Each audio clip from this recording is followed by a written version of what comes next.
샬롬 반갑습니다. 하나님은 당신이 건강하기 원하십니다. 오늘은 5강 질병과 죄. 질병과 죄는 어떤 연관이 있는지 확실히 질병과 죄는 연관이 있습니다. 그렇다고 죄 때문에 하나님께서 질병으로 훈계하시지는 않습니다. 범죄했다고 해도 하나님의 뜻은 우리를 치유하시는 것입니다. 하나님은 질병으로 우리를 치시는 분이 아닙니다. 범죄했다고 해도 하나님은 모든 병을 완벽하게 치료하시는 분입니다. 한 가지씩 나누도록 하겠습니다. 첫 번째, 범죄했다고 해도 어떤 경우라도 하나님의 뜻은 언제나 우리를 치유하시는 것입니다. 어떻게 알 수 있나요?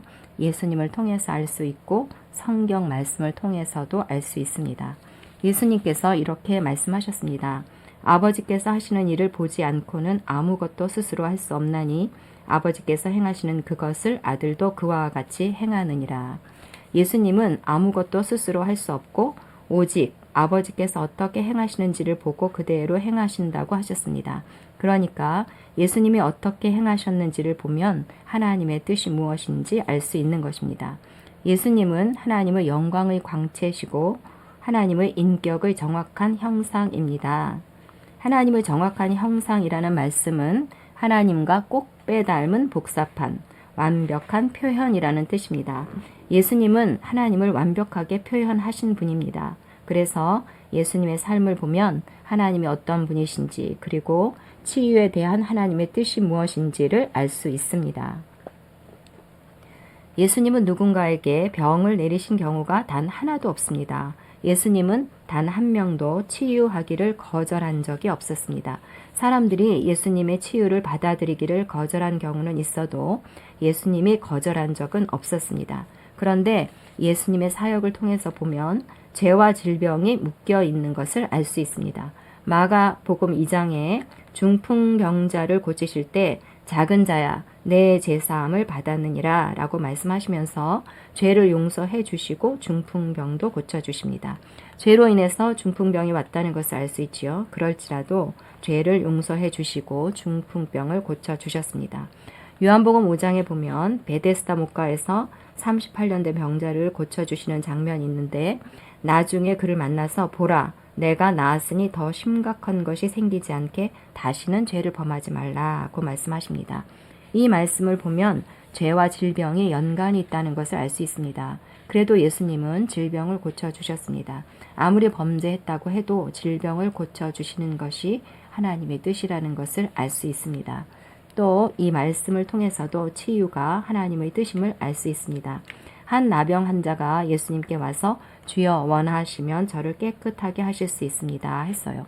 그런데 많은 분들이 이렇게 기도합니다. 주님의 뜻이라면 저를 고쳐주세요. 왜 이렇게 기도할까요? 치유가 주님의 뜻인지를 모르기 때문에 이렇게 기도하는 것입니다. 그런데 예수님이 뭐라고 하셨나요? 예수님이 손을 내밀어 내가 원한다. 내가 원한다. 깨끗함을 받으라고 하십니다. 내가 원한다고 깨끗하게 하기를 원한다고 말씀하셨습니다. 치유는 하나님이 너무나도 원하시는 것입니다. 하나님은 치유를 너무나 원하십니다. 그래서 주님의 뜻이라면 저를 고쳐주세요. 이렇게 기도하면 안 됩니다. 어떤 경우라도 치유하는 것이 하나님의 분명한 뜻이기 때문입니다. 내 혼이 잘 되기를 바라고 범사가 재정적으로 형통하기를 원하십니다. 또한 육체도 건강하기를 바라십니다. 하나님은 영적인 것뿐만 아니라 물질적인 것도 건강도 관심을 가지시고 돌보십니다. 잘 되길 원하십니다. 우리가 아프고 힘없고 고통스럽게 사는 것은 절대 하나님의 뜻이 아닙니다. 범죄했다고 해도 치유와 건강이 하나님의 뜻입니다. 예수님을 통해서 또 하나님의 말씀을 통해서 보여주셨습니다.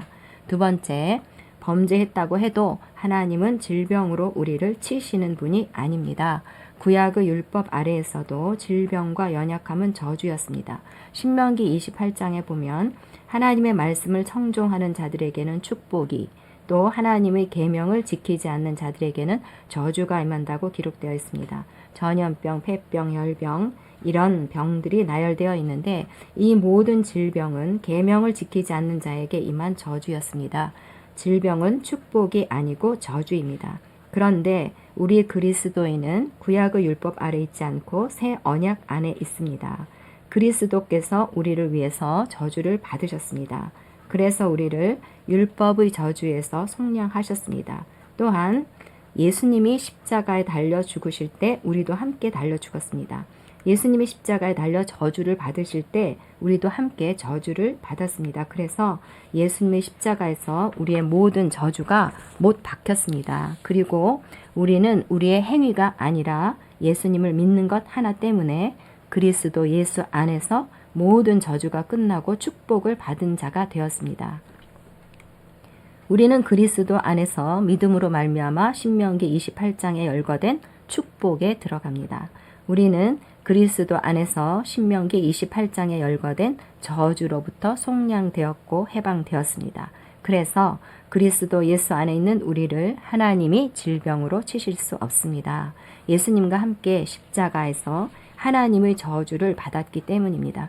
하나님은 우리를 질병으로 치실 수 없습니다. 아무리 범죄했다고 해도 하나님이 질병을 주시는 것이 아닙니다. 그래서 하나님 나에게 질병을 주셔서 감사합니다 라고 기도하는 것은 옳지 않습니다. 하나님은 절대 질병을 주시는 분이 아니기 때문입니다. 그러면 여기서 우리가 한 가지 생각해 볼 것이 있습니다. 죄로 인한 저주는 그리스도로 말미암아 끝났습니다. 죄 때문에 하나님이 우리를 저주하지 않으십니다. 우리가 범죄해도 그 죄 때문에 질병으로 치시지 않습니다. 그렇지만 죄는 사탄에게 우리 몸과 혼으로 들어올 틈을 주게 됩니다.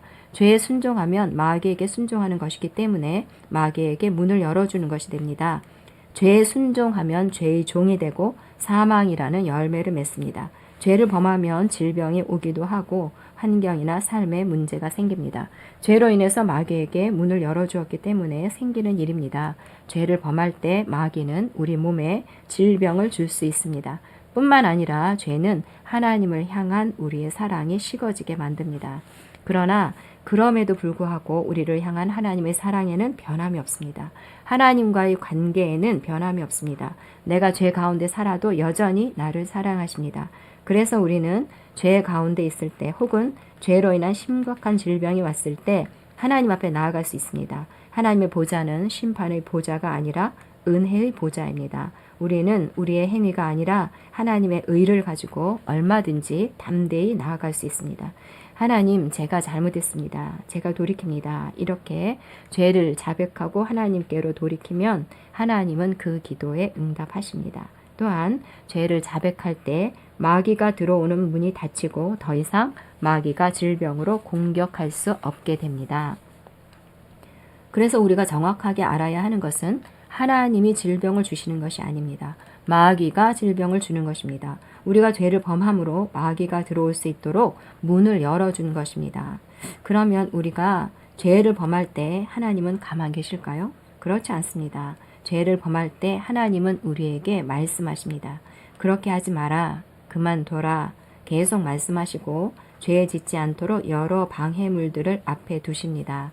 이렇게 하나님은 선하시며 어떤 경우에도 질병을 통해서 우리를 훈련하시는 분이 아닙니다. 정확하게 알아야 합니다. 질병은 마귀의 일입니다. 모든 질병이 마귀의 역사가 아닐 수 있습니다. 어떤 잘못된 습관으로 말미암은 질병도 있고 환경적인 영향, 유전적인 영향 등 여러 요인들이 있습니다. 그러나 아담의 타락의 결과로 사망이 들어오게 되었고 질병과 가난 등 사망의 열매도 함께 따라온 것이기 때문에 직간접적으로 질병은 마귀가 주는 것이라고 할 수 있습니다. 질병은 절대 하나님이 주시는 것도 아니고 하나님의 계획도 아닙니다. 어떤 경우에도 질병으로 치시는 분이 아닙니다. 질병은 마귀가 주는 것입니다. 자, 세 번째, 모든 병을 완벽하게 치유하시는 것이 하나님의 뜻입니다. 그래서 어떤 질병도 나을 수 있다는 믿음을 가져야 합니다. 복음서에는 예수님이 그 자리에 있던 모든 병자를 다 고치셨다는 대목이 17번 나옵니다. 병을 다 고치시고 다 나음을 얻으니라. 하나님은 무슨 병이든 다 완벽하게 고치십니다. 의학적인 치유는 몸의 증상을 해결하는 것으로 치료를 진행합니다. 그런데 증상은 질병의 본질이 아닙니다. 예를 들어서 감기라고 하면 질병은 감기 바이러스이고 콧물과 목의 통증은 증상입니다. 감기 바이러스라는 질병 때문에 콧물과 목의 통증이라는 증상이 나타나는 것이지요. 의학은 증상을 보고 증상을 치료하는 쪽으로 합니다. 그렇기 때문에 질병의 원인을 정확하게 치료할 수 없습니다. 그러니까 완벽한 치료라고 할 수가 없습니다. 그래서 의료의 도움을 받아서 치유하더라도 결국 치유하시는 분은 하나님이심을 믿어야 합니다. 하나님의 치유는 영에서 시작해서 몸으로 나타나는 치유입니다. 질병은 영적인 것이기 때문에 영적인 영역에서 해결해야 합니다. 하나님의 치유는 영으로부터 시작해서 질병의 뿌리를 뽑아내 버리는 치유이기 때문에 하나님의 치유는 완벽합니다. 어떤 질병도 완치입니다. 하나님은 모든 병을 완벽하게 치유하시는 분입니다. 하나님께 큰 병, 작은 병이 없습니다. 하나님 앞에 불치병이 없습니다. 하나님은 모든 병을 완벽하게 치유하십니다. 그래서 어떤 질병도 나을 수 있다는 믿음을 가져야 합니다. 자, 여기까지 오늘 말씀을 다시 정리해 보겠습니다. 그리스도 안에서 죄로 인한 저주가 다 끝났습니다. 그래서 하나님은 우리를 질병으로 저주할 수 없습니다. 하나님의 뜻은 치유라고 예수님을 통해서 말씀을 통해서 보여주셨습니다. 질병으로 고통받는 것은 하나님의 뜻이 아닙니다. 그런데 죄는 사탄이 몸과 혼으로 들어오는 틈을 줍니다. 죄를 범할 때 사탄이 몸에 질병을 줄 수 있습니다. 그러나 죄를 자백하면 하나님은 기도를 들으시고 치유하십니다.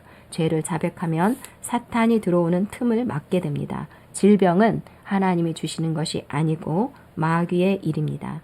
하나님은 모든 병을 완벽하게 치유하십니다. 그래서 어떤 병도 나을 수 있다는 믿음을 가져야 합니다. 의료의 도움을 받더라도 결국 치유하시는 분은 하나님이십니다. 여러분, 하나님의 뜻은 분명합니다. 하나님의 뜻은 치유입니다. 어떤 경우이든 치유가 하나님의 뜻이라는 진리에 설득되십시오. 무엇보다 이것이 우선입니다. 치유가 하나님의 분명한 뜻이라는 진리에 굳게 서십시오. 그래야 내가 하나님의 뜻에 협력할 수 있고 그래야 내가 질병을 대적할 수 있습니다. 치유는 저절로 되지 않습니다. 추구해야 가질 수 있습니다. 손을 뻗어 가져가는 사람의 것입니다. 수동적인 자세를 버려야 하고 언젠가는 낫겠지 하면서 막연히 기다리는 자세도 버려야 합니다. 내 몸에 대한 권세는 나에게 있습니다. 내 몸에 대한 권세를 내가 사용해서 내가 치유를 차지하고 내가 질병을 대적해야 합니다. 병을 대적해야 합니다. 자, 앤드류 워맥 목사님 책으로 마무리하겠습니다. 당신이 병과 죄를 허용하는 한 당신은 계속 그렇게 살아갈 것이다. 마귀는 내가 들어가도 되겠니? 하면서 노크합니다. 나의 허락을 받아야 들어올 수 있기 때문입니다. 그러니까 내가 대적하지 않으면 허락하는 꼴이 되어서 밀고 들어옵니다. 그래서 마귀를 적극적으로 대적해야 합니다. 너는 들어올 수 없다. 내 몸이고 나에게 권세가 있다. 너는 절대 내 몸에 들어올 수 없어. 내가 허용하지 않겠다. 라고 단호하게 거절하고 대적해야 합니다. 나는 병과 병약함을 더 이상 참지 않겠어. 예수 이름으로 대적하겠어. 라는 태도를 취하는 순간 삶의 치유가 나타나는 것을 보게 될 것이다. 아멘. 그렇습니다. 자, 고백기도 하겠습니다. 치유가 하나님의 뜻입니다. 예수 그리스도 안에서 모든 저주와 질병이 끝났습니다. 하나님은 질병으로 치시는 분이 아닙니다. 하나님은 모든 병을 완벽하게 치유하십니다. 질병은 사탄으로부터 옵니다. 나는 모든 병과 병약함을 예수 이름으로 대적합니다. 어떤 질병도 내 몸에 머무를 수 없습니다. 여러분, 그리스도 예수 안에서 모든 저주와 질병이 끝났습니다. 치유와 건강은 나의 것입니다. 날마다 건강하십시오. 샬롬.